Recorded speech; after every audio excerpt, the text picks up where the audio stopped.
ಕೂಸುಟ್ಟಕ್ ಮೊದಲೇ ಕುಲಾಯಿ ತೊಡುವುದ್ರು ಅಂತ.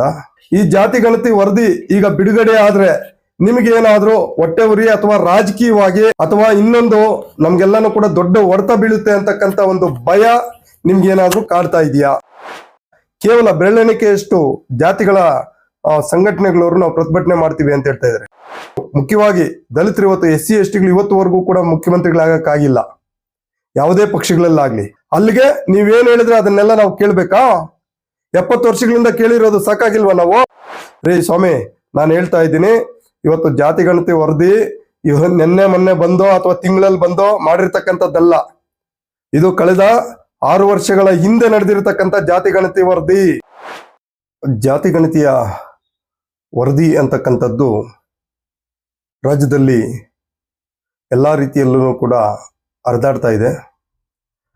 ಮತ್ತೆ ಜಾತಿ ಗಣತಿ ವರದಿ ಬಗ್ಗೆ ಎಲ್ಲರಲ್ಲೂ ಕೂಡ ಒಂದು ಕುತೂಹಲ ಇದೆ ಏನು ಅಂತಕ್ಕಂಥದ್ದು. ಆ ನಿಟ್ಟಿನಲ್ಲಿ ಇವತ್ತು ಏನು ಜಾತಿ ಗಣತಿಯ ವರದಿ ಬಗ್ಗೆ ಆ ಒಂದು ಜವಾಬ್ದಾರಿ ವಹಿಸಿರ್ತಕ್ಕಂಥ ಅಧ್ಯಕ್ಷರು ಹೋಗಿ ಸಾಮಾನ್ಯ ಮುಖ್ಯಮಂತ್ರಿಗಳಾದಂಥ ಸಿದ್ದರಾಮಯ್ಯನವರಿಗೆ ಜಾತಿ ಗಣತಿ ವರದಿಯನ್ನ ಒಪ್ಪಿಸಿದ್ದಾರೆ. ಈ ಜಾತಿ ಗಣತಿ ವರದಿ ಒಪ್ಸೋಕ್ಕಿಂತ ಮುಂಚೆ ಮತ್ತೆ ಒಪ್ಪಿಸಿದ ನಂತರನೂ ಕೂಡ ಏನು ಸಾಮಾಜಿಕ ಜಾಲತಾಣದಲ್ಲಿ, ಪತ್ರಿಕೆಗಳಲ್ಲಿ, ಮಾಧ್ಯಮಗಳಲ್ಲಿ ಸಾಕಷ್ಟು ಚರ್ಚೆ ಆಗ್ತಾ ಇದೆ. ಆದರೆ ಆ ಚರ್ಚೆ ಯಾಕಾಗ್ತಾ ಇದೆ ಅಂತಕ್ಕಂಥದ್ದೇ ಅರ್ಥ ಆಗ್ತಾ ಇಲ್ಲ. ಯಾಕೆ ಈ ಮಾತು ಹೇಳ್ತಾ ಇದ್ದೀನಿ ಅಂದ್ರೆ, ನಮ್ಮ ಕನ್ನಡದಲ್ಲಿ ಒಂದು ಗಾದೆ ಇದೆ, ಕೂಸುಟ್ಟಕ್ ಮೊದಲೇ ಕುಲಾಯಿ ತೊಡುವುದ್ರು ಅಂತ. ಇವತ್ತು ಜಾತಿ ಗಣತಿ ವರದಿ ಇನ್ನೂ ಸರ್ಕಾರ ಬಿಡುಗಡೆ ಮಾಡಿಲ್ಲ. ಅದರಲ್ಲಿ ಯಾವ್ಯಾವ ಜಾತಿಗಳ ಜನಸಂಖ್ಯೆ ಯಾವ ರೀತಿ ಇದೆ ಅಂತಕ್ಕಂಥದ್ದು ಇನ್ನೂ ಸ್ಪಷ್ಟವಾಗಿ ಆಗಲಿ ಅಥವಾ ಯಾವುದೇ ರೀತಿಯಲ್ಲೂ ಕೂಡ ಬಿಡುಗಡೆ ಮಾಡಿಲ್ಲ. ಬಿಡುಗಡೆ ಮಾಡಕ್ಕೆ ಮೊದಲೇ ಈ ರೀತಿ ಸಮಾಜದಲ್ಲಿ ಯಾರೇ ಆಗಲಿ ಒಂದು ವೈಭವೀಕರಿಸಿ ಎಲ್ಲಾ ರೀತಿಯಲ್ಲೂ ಕೂಡ ತೇಜೋವಧೆ ಮಾಡ್ತಾ ಇರ್ತಕ್ಕಂಥದ್ದು ನಿಜವಾಗ್ಲೂ ಕೂಡ ದುರಾದೃಷ್ಟಕರ ಸಂಗತಿ. ಇವತ್ತು ವಿರೋಧ ಪಕ್ಷಗಳು ಕೂಡ ಯಾವುದೇ ಆಗಲಿ, ಯಾವುದೇ ಸರ್ಕಾರಗಳಾಗ್ಲಿ ಅದನ್ನ ಆಪೋಸ್ ಮಾಡ್ತಾ ಇದೆ.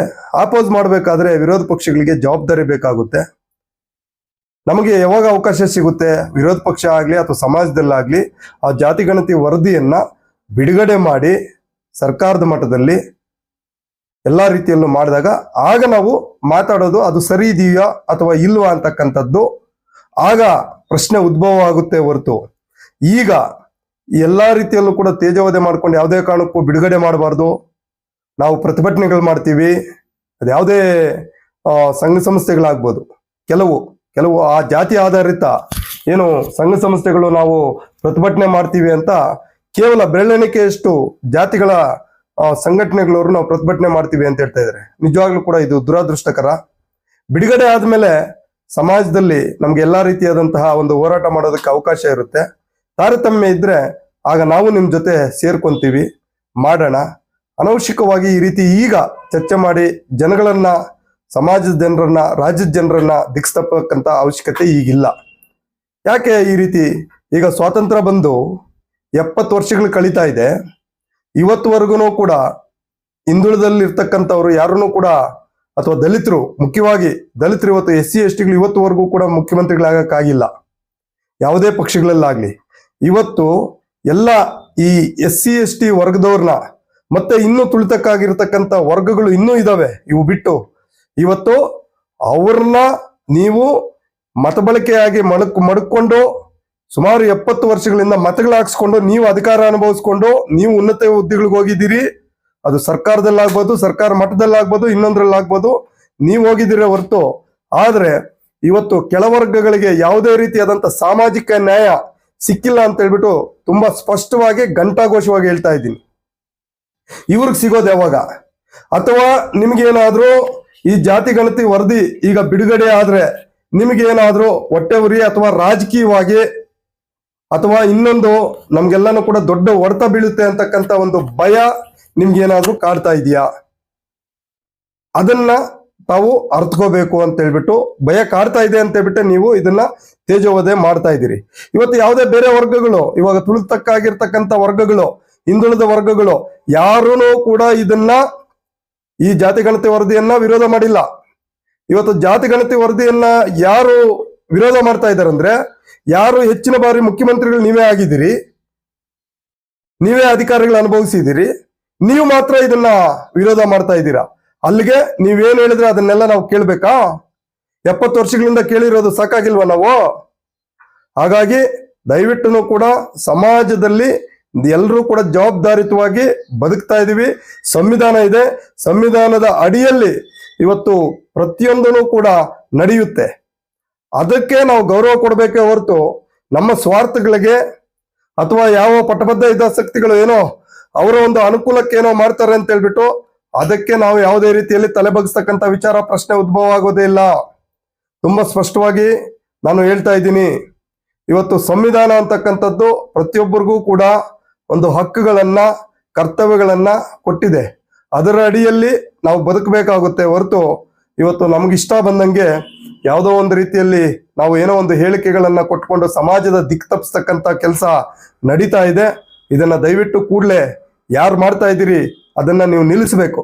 ಮತ್ತೆ ಇನ್ನೊಂದು ನೀವೇನ್ ಹೇಳ್ತಾ ಇದ್ದೀರಿ, ನಮ್ಮ ಮನೆಗಳಿಗೆ ಜಾತಿ ಗಣತಿ ವರದಿ ಮಾಡೋದಕ್ಕೆ ಬಂದೇ ಇಲ್ಲ ಅಂತ ಬಿಟ್ಟು ಹೇಳ್ತಾ ಇದ್ರಿ. ರೇ ಸ್ವಾಮಿ, ನಾನು ಹೇಳ್ತಾ ಇದ್ದೀನಿ, ಇವತ್ತು ಜಾತಿ ಗಣತಿ ವರದಿ ನಿನ್ನೆ ಮೊನ್ನೆ ಬಂದೋ ಅಥವಾ ತಿಂಗಳಲ್ಲಿ ಬಂದೋ ಮಾಡಿರ್ತಕ್ಕಂಥದ್ದಲ್ಲ. ಇದು ಕಳೆದ 6 ವರ್ಷಗಳ ಹಿಂದೆ ನಡೆದಿರ್ತಕ್ಕಂಥ ಜಾತಿ ಗಣತಿ ವರದಿ. ಅವತ್ತು ಆಶಾ ಕಾರ್ಯಕರ್ತರಾಗ್ಬೋದು, ಅಂಗನವಾಡಿಯವರಾಗ್ಬೋದು, ಸಂಬಂಧಪಟ್ಟಿರ್ತಕ್ಕಂಥ ಆ ಲೊಕೇಶನ್ ನ ಟೀಚರ್ಸ್ ಆಗಿರ್ಬೋದು, ಪ್ರತಿ ಮನೆಗಳಿಗೂ ಕೂಡ ಭೇಟಿ ಕೊಟ್ಟಿದ್ದಾರೆ. ಭೇಟಿ ಕೊಟ್ಟು ಆ ಮನೆಯಲ್ಲಿ ಎಷ್ಟು ಜನಸಂಖ್ಯೆ ಇದ್ದಾರೆ, ಯಾವ ವರ್ಗ, ಯಾವ ಧರ್ಮ, ಯಾವ ಜಾತಿ ಅಂತಕ್ಕಂಥದ್ದನ್ನ ಸ್ಪಷ್ಟವಾಗಿ ತಗೊಂಡಿದ್ದಾರೆ. ನನಗೆ 6 ವರ್ಷಗಳ ಹಿಂದೆ ನಮ್ಮ ಮನೆಗೆ ಬಂದಿರತಕ್ಕಂತ ಒಂದು ಸ್ಪಷ್ಟವಾದಂತ ಉದಾಹರಣೆ ನಾನೇ ಬಂದು ತಗೊಂಡೋಗಿದ್ದಾರೆ. ನಾನೇ ಕೇಳಿದ್ದೀನಿ, ರೀ ಏನಕ್ರಿ ಎಲ್ಲ ಕೇಳ್ತಾ ಇದ್ದೀರಾ ನೀವು ಅಂತ ಹೇಳ್ಬಿಟ್ಟು. ಇಲ್ಲ ಸರ್, ಈ ತರ ವರದಿ ಬೇಕು ಅಂತ ಹೇಳ್ಬಿಟ್ಟು ಅಂತೇಳಿ ಇದರ ಸ್ಪಷ್ಟ ಮಾಹಿತಿ ನಿಮಗೆ ಅಂಗನವಾಡಿ ಅಥವಾ ಸ್ಥಳೀಯವಾಗಿ ಶಾಲೆಯಲ್ಲಿ ಮಾಡಿರ್ತಕ್ಕಂಥ ವರದಿ ಇರುತ್ತೆ. ದಯವಿಟ್ಟು ರಾಜ್ಯದ ನಾಯಕರಾಗ್ಬೋದು ಅಥವಾ ಇದ್ರ ಬಗ್ಗೆ ಚರ್ಚೆ ಮಾಡ್ತಕ್ಕಂಥವ್ರು ಯಾರೇ ಆಗ್ಬೋದು, ಅಲ್ಲಿ ಆಗಿದೆಯಾ ಇಲ್ವಾ ಅಂತ ಹೇಳ್ಬಿಟ್ಟು ನೀವು ತಿಳ್ಕೊಬೇಕೇ ಹೊರತು ಇದನ್ನ ವರದಿನೇ ಆಗಿಲ್ಲ, ಇದು ಯಾವುದೇ ರೀತಿ ಸಮೀಕ್ಷೆನೆ ಮಾಡಿಲ್ಲ, ನಮ್ಮ ಜನಾಂಗಕ್ಕೆ ಮಾಡಿಲ್ಲ ಅಂತ ಹೇಳ್ತಾ ಇರ್ತಕ್ಕಂಥದ್ದು ನಿಜವಾಗ್ಲೂ ಕೂಡ ಇದು ಅರ್ಥಕಲ್ಪಿತ ಅಲ್ಲ. ಇದರಿಂದ ನಿಮ್ಮ ಷಡ್ಯಂತ್ರ ಇದೆ ಅಂತಕ್ಕಂಥದ್ದು ಸ್ಪಷ್ಟವಾಗಿ ಅರ್ಥ ಆಗುತ್ತೆ. ನಮಗೆ ಯಾವುದೇ ಜಾತಿ ಧರ್ಮ ವಿರೋಧ ಯಾರ ಬಗ್ಗೆನೂ ಖಂಡಿತವಾಗ್ಲೂ ಕೂಡ ಇಲ್ಲ. ನಾವು ಜಾತ್ಯತೀತವಾದಿಗಳು. ಸಂವಿಧಾನದ ಅಡಿಯಲ್ಲಿ ಎಲ್ಲಾ ಧರ್ಮಗಳು, ಎಲ್ಲಾ ಜಾತಿಗಳು ಕೂಡ ಬರ್ತವೆ. ಆ ಎಲ್ಲಾ ಜಾತಿಗಳನ್ನ ನಾವು ಗೌರವ ಕೊಡ್ತೀವಿ, ಎಲ್ಲಾ ಧರ್ಮಗಳನ್ನ ಗೌರವ ಕೊಡ್ತೀವಿ. ಎಲ್ರೂ ಒಂದೇ ಅಂತಕ್ಕಂಥ ಭಾವನೆಯಲ್ಲಿ ನಾನು ನೋಡ್ತಕ್ಕಂಥದ್ದು. ಹಾಗಾಗಿ ಇದು ಏನೋ ಮಾತಾಡ್ತಾ ಇದ್ದೀನಿ ಅಂತೇಳಿ ಇದನ್ನ ಬೇರೆ ತರ ಯಾರು ಇದನ್ನ ವಿಷಯ ತಗೊಳ್ಳೋ ಅವಶ್ಯಕತೆ ಇಲ್ಲ. ನಾವು ಸಮಾಜದಲ್ಲಿ ಎಲ್ಲರೂ ಎಲ್ಲಾ ವರ್ಗಗಳು ಸೇರಿ ಬದುಕಬೇಕಾಗುತ್ತೆ ಕಾನೂನಿನ ಅಡಿಯಲ್ಲಿ.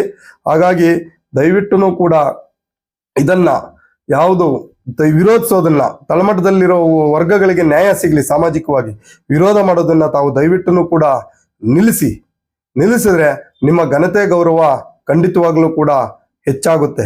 ಈ ವಿಚಾರದಲ್ಲಿ ಬಿಡುಗಡೆ ಆದ್ಮೇಲೆ ನಾವೇ ಬೇಕಾದ್ರೆ ಏನಾದ್ರು ಏರುಪೇರಾಗಿದ್ರೆ ನಾವು ಕೂಡ ನಿಮ್ ಜೊತೆ ನಿಲ್ತೀವಿ, ಧ್ವನಿ ಮಾಡೋಣ. ಹಾಗಾಗಿ ಈ ನಿಟ್ಟಿನಲ್ಲಿ ನಾನು ತುಂಬಾ ಸ್ಪಷ್ಟವಾಗಿ ಹೇಳ್ತಾ ಇದ್ದೀನಿ, ಜಾತಿ ಗಣತಿ ವರದಿ ಬಿಡುಗಡೆ ಆಗ್ಲಿ.